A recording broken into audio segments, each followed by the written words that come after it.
I first became aware of Norman when I was a student at the Architectural Association in the mid-70s. And what really intrigued me was the work of Team 4, and in particular the Reliance Control, because it was just, it was just a humble metal shed, but it changed and challenged the status quo. And it became a kind of icon for the beginning of the high-tech movement, but beyond that, it also showed a kind of concern for equity in social issues, because their entrances were shared. I mean, it sounds extraordinary today, but it'd be normal.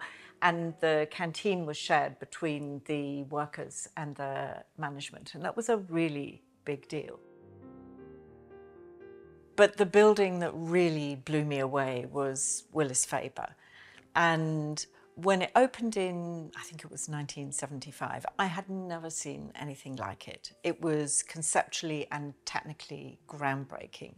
And it was simple, it was audacious, but it was brilliant in its simplicity. You'd take a line and you'd trace the edge of this very unprepossessing, amorphous shape site, which is effectively a kind of roundabout in the middle of Ipswich, and then suspend sheer glass walls from the roof all the way down to the ground. And then on the roof, there was a roof garden, there was a swimming pool, there was a restaurant. I mean, a real concern for the kind of well-being, social well-being of people who worked there, which is, now very current. It was so ahead of its time. And for me, it still remains one of my all-time favourite buildings, because very few buildings actually kind of change history and advance the debate. But it did in so many ways, and then you can see aspects of it playing out in Norman's work much later, whether it's the escalators in Hong Kong Shanghai Bank, or the kind of innovative curved glass in the Reichstag. All of these kind of had the sort of germs in a very early piece of his work. Many years later, Norman invited me to participate in one of the Digital X workshops at the foundation in Madrid. And it was the first time I'd been to the foundation.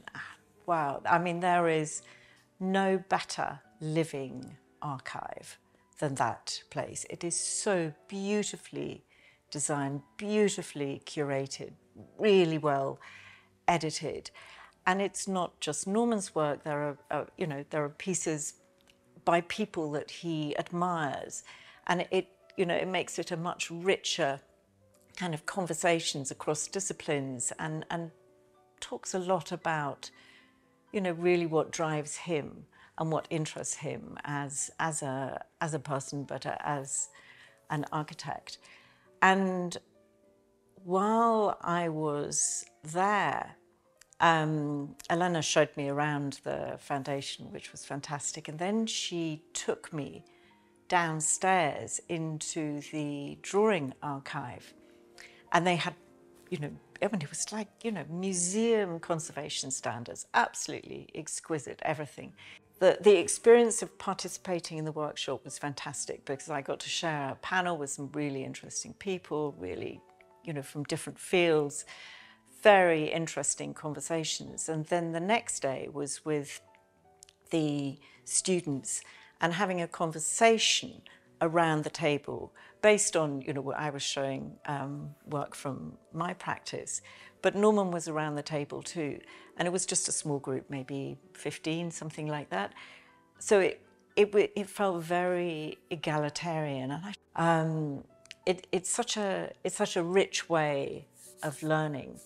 And I just thought, God, I wish I'd been one of those students. And, it's just people from all around the world, real kind of diversity in the room. So interesting, and everybody bringing their different cultural references and different experiences.